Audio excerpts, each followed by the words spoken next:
Ruego a Dios que hayan seguido siendo bendecidos, aconteciendo en su ser siendo, en todos sus seres amados y con todos seres amados, tejiendo tramas de vida eterna con Cristo, cristianamente alma y cuerpo conectados.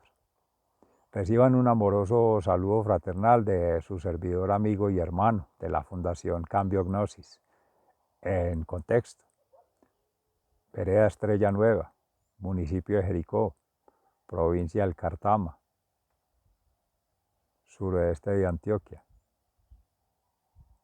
Colombia, territorio de Aviala, Laudato Si, planeta Tierra, entre otros astros del cosmos. Pasando de un nivel de confianza que va tejiéndose en contexto, podría situar que en este momento, 22 de enero del año 2023, cerca de las 9 de la mañana, ya con una intensa neblina, con un intenso frío, una intensa humedad en la atmósfera, el día se hace asiago, una mañana asiaga, pero asiaga sol, asiaga frío, asiaga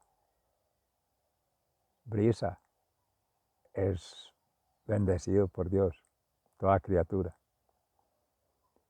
Y asimismo podrá ser en cualquier lugar donde estés en gracia de Dios habitando, conectando y transformando tu ser siendo.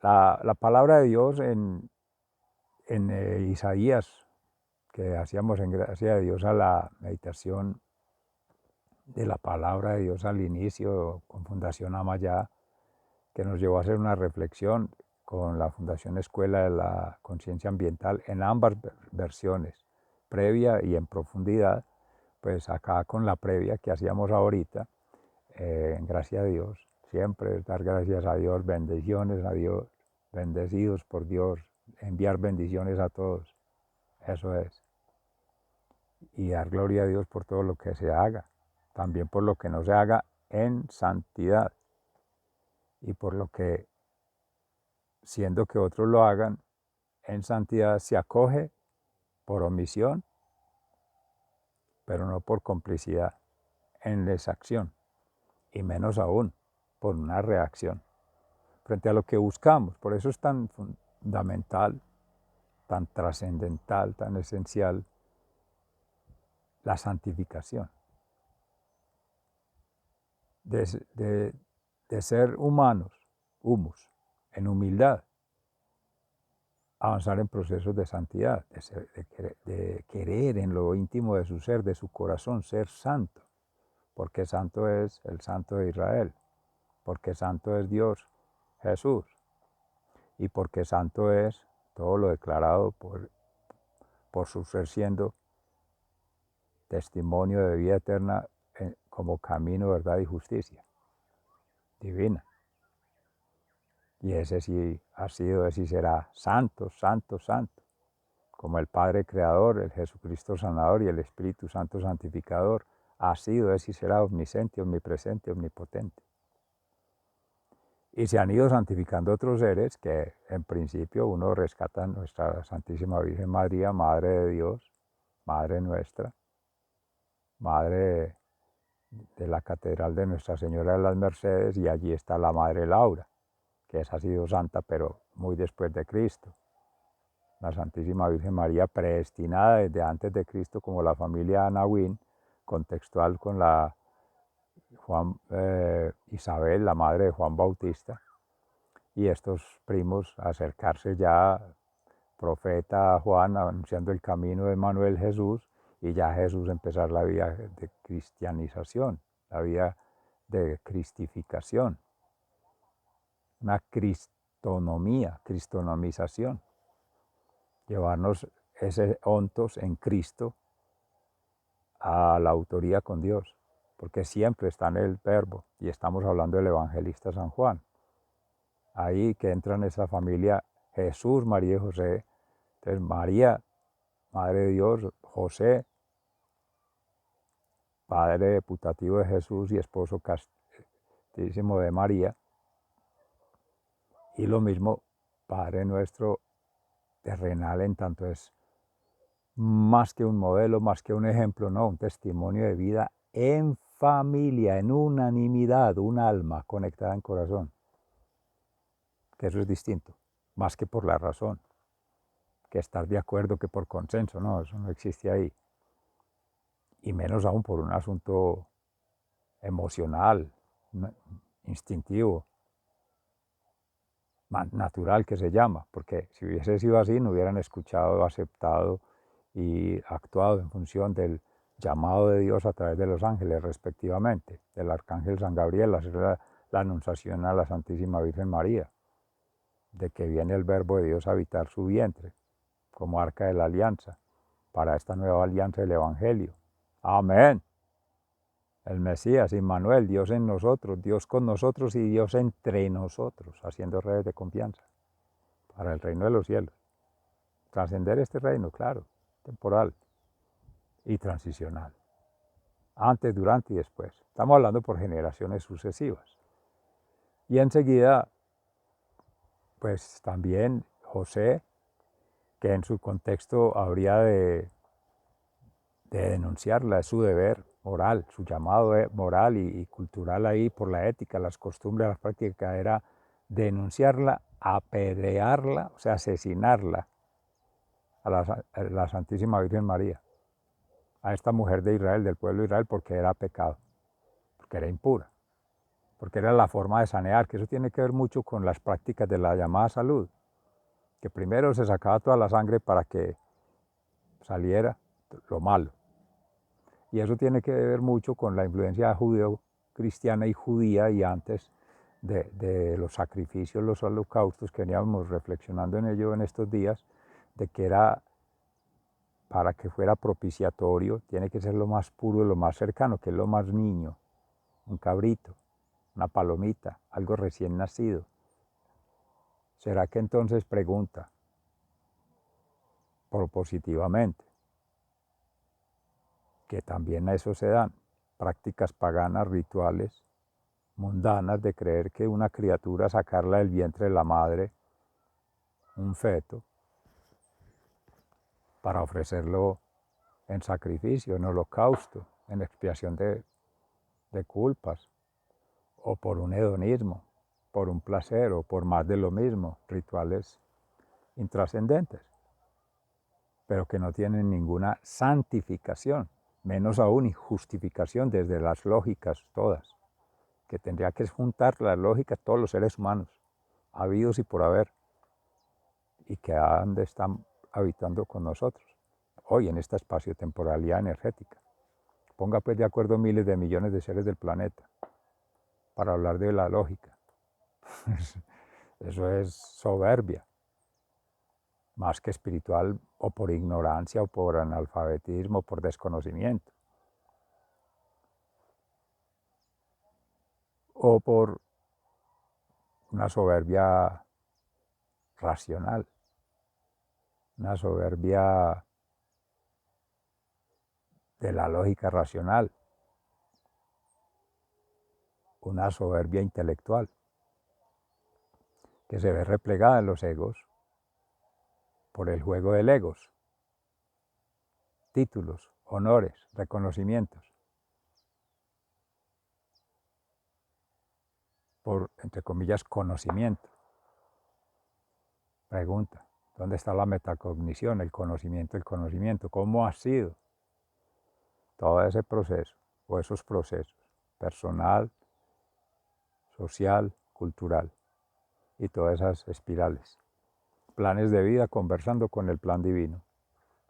Si vienen regidos desde el plan divino o vienen por ensayo y error tratando de sumar partes, en el mejor de los casos, de la experiencia de vida de un ser con la de otro.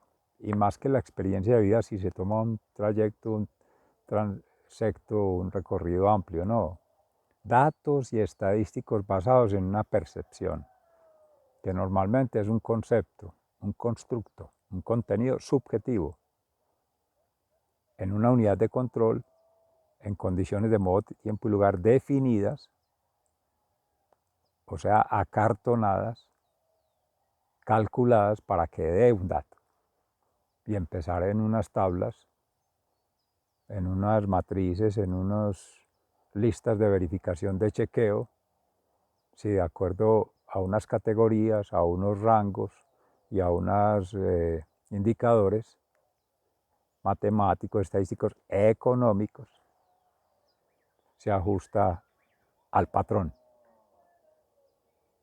Y miles de millones de seres siendo patrones, mucho cacique y poco indio, se dice en nuestra tierra.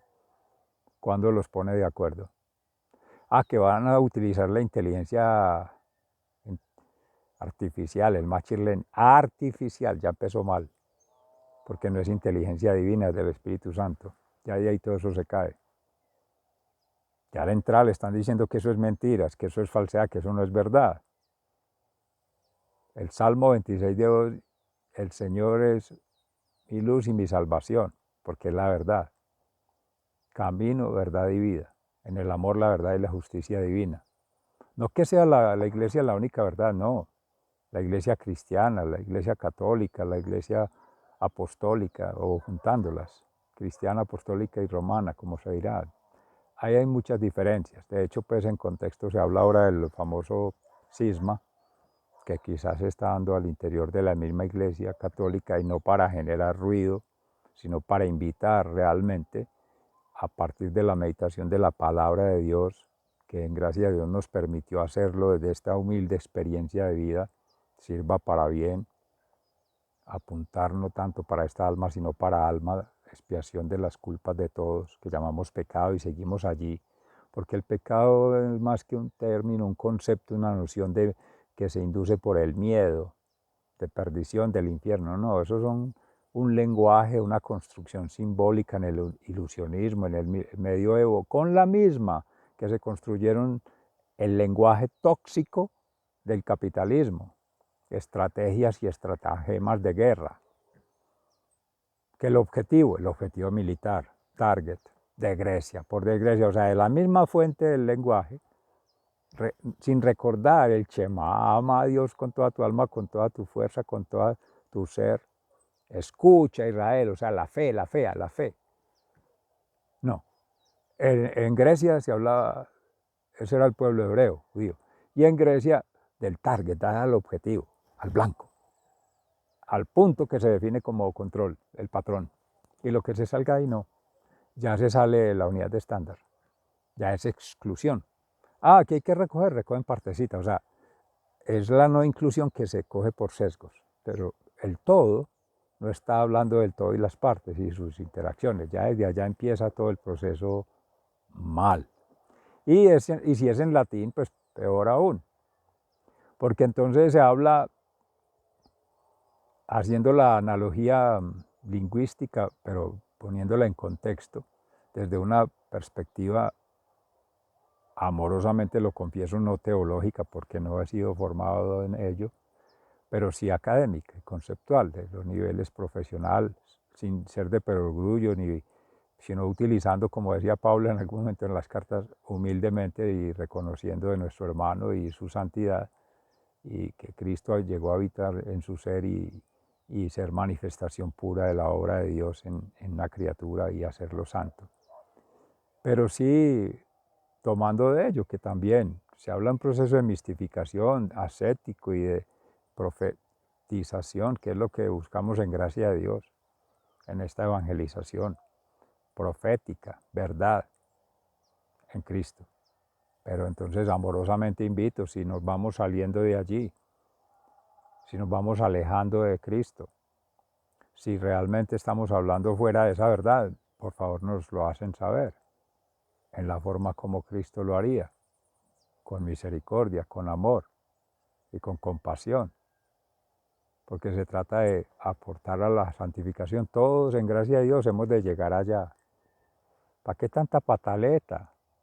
¿Para qué tanta piedra de escándalo y de tropiezo, como dice en la profecía de Isaías hoy y se retoma en el Salmo 26? Si realmente la piedra angular de todo es Cristo. Y si Cristo no es la piedra angular, en vano se cansan los albañiles, decía nuestro Señor Jesús. Entonces, claro, y también, si se construye sobre piedra angular, va a la fija. templo interior, templo de Jerusalén, que es toda esta comunidad de Sion, sí, orden natural. Ahí lo menciona también el Salmo hoy y en la profecía de Isaías, para el reino de los cielos. O sea, se está catapultando, se está llevando niveles de confianza en términos ya de cercanía, desde humildemente esta condición humana, humus, valga la redundancia, humana, humus y humildad están en lo mismo, que esa sería la virtud que la concede el Espíritu Santo. Es por gracia divina. No decir que yo soy muy humilde, porque al momento en que siquiera ya lo pensó, ya empezó a ser soberbio, porque eso no se dice, ni se proclama, no, se es, porque Cristo permea al interior.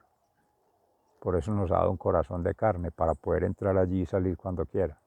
No porque lo necesite permiso, sino porque en realidad para hacernos salir de las cegueras espirituales, mentales y emocionales, para sacarnos esas taras interiores que nos hace, amorosamente lo digo, unos tarados,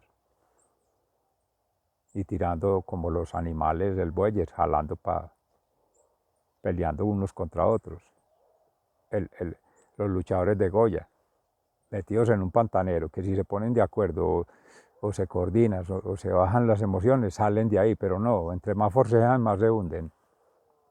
Y eso hacemos en los conflictos de interés político, social, económico, en los conflictos de valores, que por una religión, que por la otra, en los conflictos de conexión con la vida, no que mi estilo de vida, que el otro, seres amados. Todo eso es válido, no la forma de hacerlo, siempre que se haga con la pureza del corazón y desde el plan de Dios. Son manifestaciones de Dios, de la diversidad, que buscan una universalidad, unanimidad en el término de un alma conectada. Alma, mente, cuerpo, como criatura divina, todas miles y millones de seres por generaciones sucesivas, antes, durante y después de estas humanidades. Habrán otras, ya habrán pasado otras, no sé. Eso se sabrá en el reino de los cielos. Por allá, mis seres amados, si no logramos una respuesta, la hemos de tener. Y allá Dios dirá, el día del juicio final, en el amor de Dios. Pero bien, esa es por llamar la atención en esto que es tan sutil, que lo vamos a pasar por alto. Entonces, en cambio gnosis, claro, el primer llamado, conocimiento, entonces nos vamos a la razón, ¿no? Es que no es la lógica de la razón solamente. Hay la lógica emocional, hay la lógica estética, hay miles y pues escritores y reconocidos psicólogos, sociólogos, antropólogos desarrollan una que otra práctica o combinan desde una u otra área, disciplina, pero no ha habido una metadisciplina. O sea, meta que esté por encima de todas. No de ver cuál disciplina, cuál gueto, cuál lógica tiene la razón, porque ninguna la tenemos. Cuál tiene la verdad, porque ninguna la tenemos. ¿Cuál verdad ha sido más asertiva en el tema emocional, en el sentido humano, fraternal? Pero ¿cuál ha sido la más acertada de acuerdo al modelo, al patrón, al estándar? Eso depende con los intereses. O sea que está desacertada, ninguna va a estar en acierto, por lo mismo que se decía ahorita, antes más en desconcierto, no hay consenso. ¿Y qué pasa con los que no entran en consenso? Y los que no les interesa entrar a esas lógicas absurdas. Amorosamente lo digo, ya por un proceso de maduración, pero he participado en ellas y quizá, bendito Dios, perdone a esta humilde criatura por su pecado, que es el daño. Eso es lo que voy en el nivel del daño, que es el tercer referente, el latino. Estudio el daño interno, daño a otros y daño en la persona humana, pero también la persona no humana, la naturaleza otra. El daño a la creación, daño a la obra creada por Dios, daño a la acción creadora de Dios. que empieza por una mala interpretación de la palabra de Dios, por no haber hecho una anamnesis, una actualización ambiental, planetaria y cósmica consciente, coherente y pertinente, es decir, de esas narrativas, de esos registros de lo que está escrito, quienes han caminado. Empecemos a retrotraer quienes están más cercanos al proceso de santificación. Pues en la iglesia, la cátedra mística, uno traería a los sabios maestros y eruditos de un lado de las teologías, pero trae también principalmente los cartujos, hermanos dedicados a la contemplación, hermanas y hermanos de clausura, consagrados, toda su vida, incluso desde antes de nacer ya consagrados por el bautismo. Mi hijo va a ser santo. Y empiezan a trabajar como en la familia Nahuín, a nuestra Santísima Virgen María y todos, en esa comunidad, ese es el llamado, como cuando era el pueblo judío el circunciso, que le hacían al niño la operación en el prepucio para que se ofreciera en sacrificio a Dios, que es el varón, pero es para dedicarlo a la tierra, porque la tradición de Israel era esa, la bendición en Dios era eso, tener mucha familia, pero eso para que los hombres trabajen en la tierra y la mujer en la casa, que está el machismo marcado siempre. Y tener muchos años de vida, pues claro, para poder tener muchas generaciones y poder contar mucha plata, que es lo que se viene haciendo. Tener muchas tierras con muchos bienes y servicios, muchos animalitos para venderlos, para negociarlos, para eso. Entonces, ese es un punto de discusión fuerte ahí desde la reflexión, pero que desde la gracia de Dios tiene su sentido, porque es la promesa de Dios hecha a Abraham. Una alianza, solo Dios hace una alianza con una criatura, pero lo hace por ver que su obra, que es perfecta, se está echando a perder por culpa de la misma criatura humana, por la entrada del perverso, el enemigo, el adversario, el opositor, pero precisamente jugándole de lo mismo, con las mismas llamadas armas, entre comillas, más bien digamos almas, porque es contando con el alma de cada ser siendo, en el proceso de santificación, de hacerle lo que llamamos la ingeniería inversa, una reingeniería de proceso, una reconversión, eso es. Entonces hay que hacer una descodificación del lenguaje y que quizá por las mismas cruzadas, bendito Dios, se trajo, se impuso y se hizo la colonización, pero eso ya no se puede volver. Nosotros tenemos que salir de esas taras, la memoria sí, pero ¿cuál culpa? Cristo expió en la cruz todos los pecados de todos, antes, durante y después de él. No más sangre, no más muertes, no más sacrificios. Él es el sacrificio inmolado, él mismo, sacerdote eterno según el rito de Melquisedec, sumo pontífice. El único que puede conectar entre cielo y tierra es él. Pero su madre santísima y San José, otros santos que lo han hecho, los ángeles, arcángeles, todas esas jerarquías, pero eso es allá, pero no criaturas. Cuando ya pasemos de esta vida terrenal a la vida celestial, ya habrá quien, pero no viene a contar, ni viene a hacer puente, a no ser que el Padre, en su infinita sabiduría, potestad y presencia, mande a través del Espíritu Santo un mensajero, alguien que ya haya sido santo y lo mande para Jericó y le cuenta ya a sus hermanos de la Madre Laura que para hablar con los indígenas en tal zona de Dabeiba tiene que ser así y así. Pero eso lo hace el Espíritu Santo, replegando todas esas gracias, todos esos dones, todos esos talentos. Pero eso, seres amados, no es en el tiempo nuestro, no es de la forma nuestra, no es en el lugar nuestro, ¿no? Quizá no nos toque, pero ya que gracias nos está inspirando el Espíritu Santo en este momento, ya estás seducido, espero. Ya estás sonsacado, como decían las mamás en el campo, en la tierra, en la ciudad también. No me sonsaque el hijo a malas cosas, a malas mañas, no, no, no. Malo es compañía, no. Déjeme lo que él está muy bien en la casa, rezando, es lo que a él le gusta rezar. Así no fuera verdad, pues la mamá quiere que sea que rezando, que esté, listo, y ella manda, y eso se obedece, porque es la mamá. Eso es una cosa hermosa, que es lo que se ha ido transgrediendo, con esa transhumanización, se ha ido sacando de los hogares ese tipo de prácticas, de buenas prácticas, de sana práctica de vida, porque en realidad acontecía el día en la meditación, la oración, el ayuno y la acción permanente, las horas de las liturgias, los oficios de lectura, toda esa tradición, los padres, las madres, desde las abuelas, los abuelos la han traído y se van yendo en generaciones. Y la unidad en la familia, similar a la comunión en la Eucaristía, comiendo todos juntos, cenando todos juntos, desayunando todos juntos, toda la familia, un lugar de encuentro. Pues la mesa circula como hacía Cristo, partir, compartir, repartir el pan, el vino que hizo Él en su sacrificio eterno, bendito Dios, gracias infinitas. Pero ese es como el asunto. Vamos cerrando entonces, sigan siendo bendecidos, se les ama fraternalmente, muy agradecidos.